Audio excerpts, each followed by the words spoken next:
అందరికీ నమస్కారం. ఆంధ్ర మహాభారతమునందలి శాంతి పర్వం చతుర్థాశ్వాసంలోని కథాంశాన్ని వివరించుకుందాం. వివరిస్తున్నవారు బాలసుబ్రహ్మణ్యం కలవల్లపల్లి. వ్యాసం వసిష్ఠనప్తారం శక్తే పౌత్రమకల్మషం పరాశరాత్మజం వందే సుఖతాతం తపోనిధిం. జనమేజయ మహారాజునకు వైశంపాయన మహర్షి మహాభారత కథను చెప్తున్నాడు.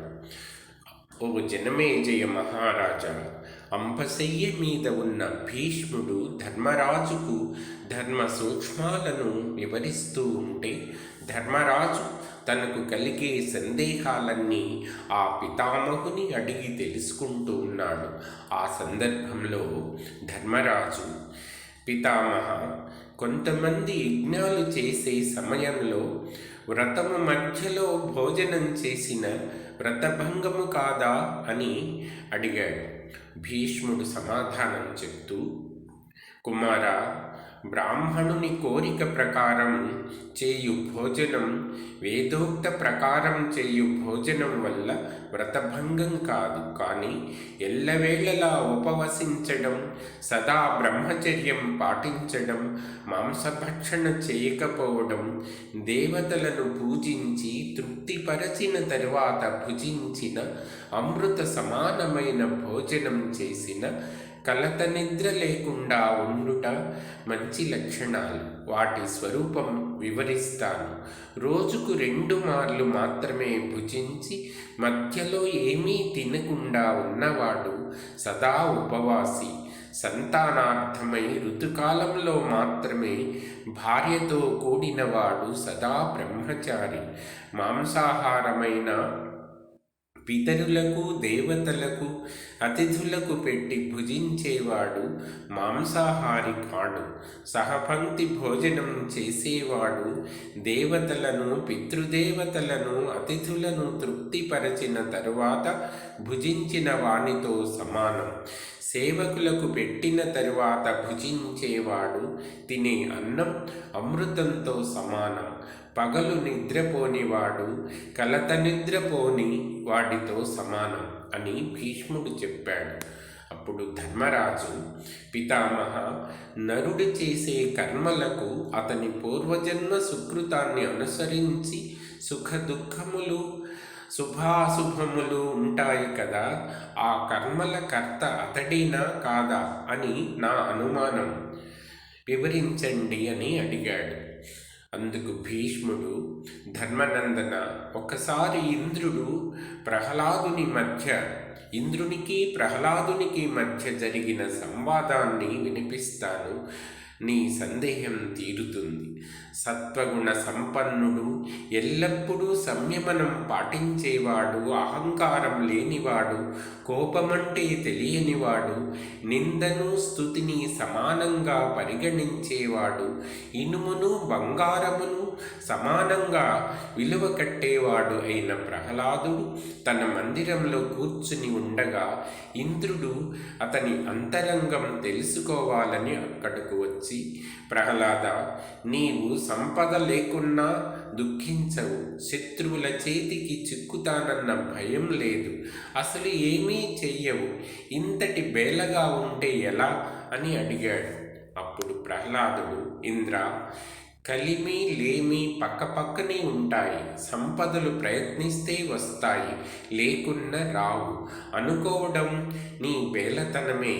సంపదలు సంపాదించనవసరం లేదు, విధి అనుకూలిస్తే వచ్చి పడతాయి. ప్రతికూలించిన హారతి కర్పూరంలా కరిగిపోతాయి. దీనికి మానవ ప్రయత్నంతో పని లేదు. శత్రువులు ఓడించడం, మిత్రులు కాపాడడం, సంపదల రాకపోక అంతా విధి లిఖితమే.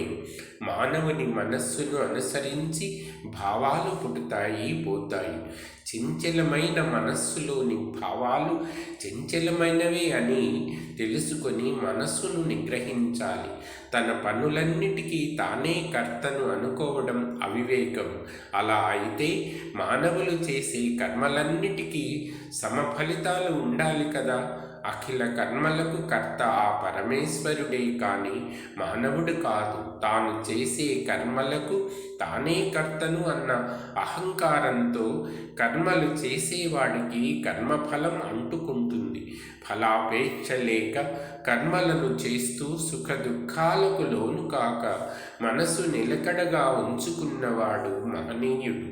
కనుక దేవేంద్ర, నేను ఈ లోకంలో ఉన్న సకల ప్రాణులకు అనిత్యములే అని అసత్యములని తెలుసుకొని సంసార బంధంలో చిక్కక సంతోషంతో ఉంటాను. శాంతితోనూ ఇంద్రియ నిగ్రహంతోనూ ఉండేవాడికి చింతలు దరిచేరవు. నేను అలా నిశ్చింతగా జీవిస్తున్నానని ప్రహ్లాదుడన్నాడు. ఇంద్రుడు అప్పుడు ప్రహ్లాదుడు, దేవేంద్ర, నీకు ఇంతటి ప్రశాంత చిత్తం ఎలా అలవడింది చెప్పవా అని అడిగాడు. ప్రహ్లాద, నీకు ఇంతటి ప్రశాంత చిత్తం ఎలా అలవడింది అని ఇంద్రుడు అడిగాడు. అప్పుడు ప్రహ్లాదుడు, దేవేంద్ర, ఆత్మావలోకనం, మంచి ప్రవర్తన, మనస్సును ప్రసన్నంగా ఉంచుకోవడం, అప్రమత్తత, పెద్దలను వృద్ధులను గౌరవించుట లాంటి ఉత్తమ లక్షణాలు మానవులకు మేలు చేసి మానవునికి ప్రజ్ఞాశాంతి ఇస్తాయి. ఇది విన్న ఇంద్రుడు ఆశ్చర్యంతో తిరిగి స్వర్గానికి వెళ్ళిపోయాడు అని చెప్పాడు భీష్ముడు. అప్పుడు ధర్మరాజు, పితామహ, రాజు తన సిరి సంపదలు ఎలా పోగొట్టుకుంటాడో వివరించండి అని అడిగాడు. అందుకు భీష్ముడు, ధర్మనందన, ఇంద్రునికి బలికి మధ్య జరిగిన సంవాదం నీకు వివరిస్తాను. నీ సందేహం తీరుతుంది అన్నాడు. ఒకసారి ఇంద్రుడు బ్రహ్మదేవుని వద్దకు వెళ్ళి, బ్రహ్మదేవ, ఒకప్పుడు బలి సిరి సంపదలతో తొలతూగాడు కదా, ఆ బలి చక్రవర్తి ఇప్పుడేం చేస్తున్నాడు అని అడిగాడు. అప్పుడు బ్రహ్మదేవుడు, మహేంద్ర, నీ దుష్ట తలపు నాకు తెలిసినా నీవు అడిగావు కనుక చెప్తాను విను. ఒంటె, గాడిద, ఆవు, గుర్రము, వీటిలో ఏదో ఒక దానిలో ఉంటాడు. అతనిని చంపడం ఉచితం కాదు. అతనిని చంపనని నాకు మాట ఇచ్చి అసత్య దోషం కలగకుండా చేసుకో అన్నాడు బ్రహ్మదేవుడు. ఇంద్రుడు, అలాగే మాట ఇస్తాను, అతనిని చంపను, కానీ అతనితో మాట్లాడుతానని స్వర్గానికి వెళ్ళాడు. తరువాత అతడు గాలించి బలిని పట్టుకొని, బలి, ఆనాడు అనేక గజములు నీ వెంటరాగా భద్రగజము మీద ఊరేగిన నీవు ఇప్పుడిలా గాడిద రూపంలో ఊరేగుతున్నావా అని హేళన చేసి, ఓ బలి, నాడు బంగారపు యూపస్తంభాన్ని నిర్మించి యాగం చేసిన నిన్ను ఇలా చూస్తే జాలి వేస్తోంది. ఇప్పుడు నీవు గడ్డి పొట్టు తింటూ నీ పూర్వపు వైభవం తలచుకొని దుఃఖిస్తున్నావు కదా, ఉన్నమాట చెప్పు అని హేళన చేశాడు. బలి, మహేంద్ర, నీకు నా వైభవం కనిపించదులే. వాటినిప్పుడు నీ కొండ గుహలో దాచాను. నేను ఒక కొండ గుహలో దాచాను. నాకు తోచినప్పుడు వెళ్ళి అనుభవించి వస్తుంటాను. నేనిప్పుడు పెద్దవాడిని కదా, మాబోటి పిన్నల సంగతి నీకెందుకు? నీవు ఇప్పుడు పెద్దవాడివి కదా, మాబోటి పిన్నల సంగతి నీకెందుకు చెప్పు అన్నాడు. ఇంద్రుడు, అది కాదు బలి, అఖిల భూతకోటి సూర్యరశ్మికి కరిగిపోయే మంచులా ఇలా కనబడి అలా వెళ్ళిపోతుంటారు కదా. చావు పుట్టుకలంటే అంతే కదా, నీలాంటి బుద్ధిమంతులు వాటికి అతీతులు కదా అన్నాడు. అందుకు బలి, మహేంద్ర, వస్తూ పోతూ ఉండే జనన మరణాలకు, సుఖ దుఃఖాలకు, లాభ నష్టాలకు నేను అతీతంగా ఉంటాను. ఇంద్ర, బుద్ధిమంతులను, బుద్ధిహీనులను, ధనవంతులను, పేదవారిని తారతమ్యం లేకుండా యమధర్మరాజు ప్రాణములు సంహరిస్తూ ఉంటాడు అన్న విషయం తెలిసినవాడు సుఖ దుఃఖాలకు తావు ఇవ్వక వాటికి అతీతంగా ఉంటాడు. దేవేంద్ర, నేను ఈ గాడిద రూపంలో పొట్టు గడ్డి తిన్నా నా మనసు ప్రశాంతిగా ఉంది కనుక నీవెంత హేళన చేసినా నాకు కోపము రాదు. నేను చక్రవర్తిగా ఉన్నప్పుడు నా ముందు నిలబడడానికి భయపడేవాడివి కనుక నేనెవరో తెలుసుకొని ప్రవర్తించడం మంచిది. వికసించుట, వాడిపోవుట విధికృతం. నీలాంటి పెద్దవాడు ఇలా అహంకరించి మాట్లాడడం నీచమైనది. ఇలా తుళ్ళిపడడం మాని ఎక్కడికి పోతావో పో. నాకు కోపం వస్తే నీ వజ్రాయుధం ఎంత తుళ్ళిపడకు అని కోపంతో చెప్పి అంతలో తమాయించుకొని, నా మనసులో కోపము అహంకారము లేవు, కేవలం పరిహాసానికి అన్నాను. విధాతమందు మనము ఏపాటి పోయి శాంతచిత్తుడవై జీవించు అన్నాడు. ఈ సమయంలో బలి శరీరం నుండి ఒక అందమైన వనిత వెలుపలకు పోతూ ఉంది. ఇంద్రుడు, బలి, ఈమె ఎవరు అని అడిగాడు. బలి, ఆమెను అడిగి తెలుసుకో అన్నాడు బలి. మహేంద్రుడు, అమ్మ, నీవు ఎవరు అని అడిగాడు. ఆ స్త్రీ, ఇంద్ర, నా పేరు లక్ష్మి. స్త్రీ అంటారు. మీ ఇరువురికి నేను ఎవరో తెలియకపోవడంలో ఆశ్చర్యం లేదు. ఎందుకంటే ముల్లోకాలలో ఇంతవరకు ఎవరు నన్ను గురించి తెలుసుకొనలేదు అన్నది. ఇంద్రుడు, అది సరే, ఇప్పుడు ఈ రాక్షస చక్రవర్తి నుండి ఎందుకు తొలగిపోతున్నావు అని అడిగాడు. లక్ష్మి, ఇంద్ర, సత్యము, ధర్మము, ఇంద్రియ నిగ్రహము, దానగుణము నా నివాస స్థానాలు. పై లక్షణాలు ఉన్న పరాక్రమవంతుడైన పురుషుని వద్ద నేను ఉంటాను. బలిచక్రవర్తి వద్ద ఇప్పటి వరకు అవి అన్నీ ఉన్నాయి కనుక నేను అతని యందు ఉన్నాను. కాలక్రమేణా అతనిలో అవినీతి, బ్రాహ్మణుల పట్ల అసూయ పెరిగాయి. మంచి లక్షణములను వదిలిన బలిని ఇప్పుడు నేను వదిలివేస్తున్నాను. నీ వద్ద నేను పైన చెప్పిన గుణములే కాక వేదములు, శాస్త్రములు చెప్పిన ఆచారములు నీ వద్ద పుష్కలంగా ఉన్నాయి. అందుకని నీ వద్ద ఉండడానికి నేను నిశ్చయించుకున్నాను. కానీ నువ్వు బలి మాదిరి కాకుండా, ఏమరుపాటు లేకుండా సచ్చరిత్రుడవై ఉండాలి అన్నది లక్ష్మి. తనను లక్ష్మి వదిలి వెళ్ళిన తరువాత బలి, మహేంద్ర, సూర్యుడు పశ్చిమాన అంతరించినంత మాత్రాన తన తేజస్సు కోల్పోడు, తిరిగి తూర్పున ఉదయించక మానడు. అలాగే నేను గాడిద శరీరంలో ఉన్నంత మాత్రాన నా పరాక్రమం కోల్పోలేదు. నేను తిరిగి వచ్చి దేవాసుర యుద్ధంలో నిన్ను గెలుస్తాను అన్నాడు. ఇంద్రుడు అప్పుడు, చూడవచ్చు, ప్రస్తుతం నీతో వ్యర్థ ప్రసంగం చేసే సమయం లేదు. బ్రహ్మదేవుడికి ఇచ్చిన మాట ప్రకారం నిన్ను చంపక వదిలి వెళ్తున్నానని చెప్పి అక్కడ నుండి వెళ్ళిపోయాడు ఇంద్రుడు. బలి కూడా అక్కడ నుండి దక్షిణం దిక్కుగా వెళ్ళాడు. అప్పుడు భీష్ముడు, ధర్మనందన, నముచిని గురించి వినిపిస్తాను. పూర్వం నముచి అనే రాక్షసుడు ఉండేవాడు. అతనికి ఉన్న సంపద అంతా పోయింది. అయినా అతడు చింతపడక ఏకాంత స్థలంలో సంతోషంగా ఉన్నాడు. అతని వద్దకు ఇంద్రుడు వచ్చి, దానవరాజా, ఉన్న సంపద అంతా పోగొట్టుకొని ఆదరించే వాళ్ళు లేక పేదరికంలో మగ్గుతున్నందుకు ఎంత చింతిస్తున్నావో కదా అని అన్నాడు. నముచి, దేవేంద్ర, పోయిన సంపద కోసం చింత ఎందుకు? చింతపడితే పోగొట్టుకున్నది వస్తుందా? విచారించడం నిరర్థకం కాదా? అలా రాక పోగా చింత దుఃఖము మిగులుతాయి. ఇదంతా తెలుసు కనుక నేను పోయిన వాటి కోసం దుఃఖించడం లేదు. దేవేంద్ర, ముల్లోకాలను శాసించేవాడు ఒకడు ఉన్నాడు.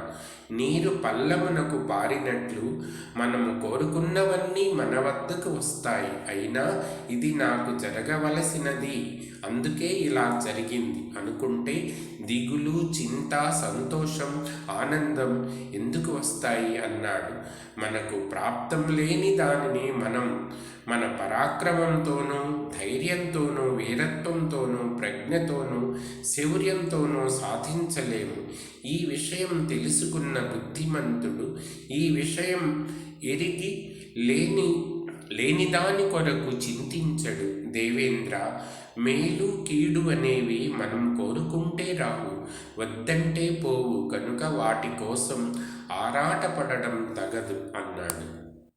అప్పుడు ధర్మరాజు, పితామహ, మానవునికి దుర్దశ కలిగినప్పుడు ఎలా ఉంటాడు, దానిని ఎలా ఎదుర్కొంటాడో వివరించండి అని అడిగాడు. అందుకు భీష్ముడు, ధర్మనందన, అన్ని రకముల దుర్దశలకు ధైర్యమే మందు. ధైర్యంతో మాత్రమే మనసు గట్టిపడుతుంది. మానవుడు దృఢ నిశ్చయంతో ఆ దుర్దశ నుండి బయటపడతాడు. ఒకసారి ఇంద్రుడు బలితో చేసిన సంవాదం గురించి చెప్తాను. దేవాసుర యుద్ధంలో దేవతలకు మహావిష్ణువు అండదండలతో విజయం లభించింది. అప్పుడు దేవేంద్రుడు, రుద్రులు, ఆదిత్యులు, మరుత్తులు, వసువులు, గంధర్వులు, సిద్ధులు మొదలైన వారు పర్యవేష్టించి ఉండగా ఐరావతం ఎక్కి 3 లోకములలో పర్యటిస్తున్నాడు. అలా విహరిస్తూ ఒక కొండ గుహలో దాగి ఉన్న బలిని చూశాడు. అత్యంత వైభవంతో వెలిగిపోతున్న దేవేంద్రుని చూసినా బలి చెలించక నిబ్బరంగా ధైర్యంగా ఉన్న బలిని చూసి, బలి ఉన్న వైభవమంతా పోగొట్టుకొని దీనావస్థలో ఉన్నా కూడా శత్రువునైన నా వైభవం చూసి కూడా చెలించక ఉన్నావు. నీకు ఈ నిర్వికారము ఎలా కలిగింది? నీ శౌర్యం వలన పెద్దలకు సేవ చేసిన ఫలమా, లేక నీవు చేసిన తపో మహిమ నాకు తెలియకున్నది. దేవేంద్రుడినైన నన్ను కూడా లక్ష్య పెట్టక ఉండుటకు కారణమేమిటి అన్నాడు. అందుకు బలి సమాధానమిస్తూ, నేను నిన్ను లక్ష్య పెట్టలేదని అడుగుతున్నాను. లక్ష్య పెట్టడం వల్ల ప్రయోజనమేమిటి? ఇప్పుడు నీవు అనుభవిస్తున్న వైభవం ఒక వైభవమా? దైవవశమున ఇలాంటి దుస్థితి ఎవరికైనా రావచ్చు. దేవేంద్ర, నేను నిన్ను ఒకసారి ఓడించి నిన్ను హీనావస్థకు తెచ్చాను. కానీ అది నేను చేసినది కాదు, విధి విలాసం. అలాగే ఇప్పుడు నేను అనుభవిస్తున్నది విధికృతమే కానీ నీ వల్ల జరిగింది కాదు. వీటిని భరించడానికి ధైర్యమే ముఖ్యం. వాటంతటా అవే వస్తూ పోయే సుఖదుఖాలకు సుఖము వచ్చినప్పుడు అంతా నా వల్లనే సంభవించిందని, దుఃఖము కలిగినప్పుడు విలపించడము మంచిది కాదని విఘ్నులు చెప్పలేదా?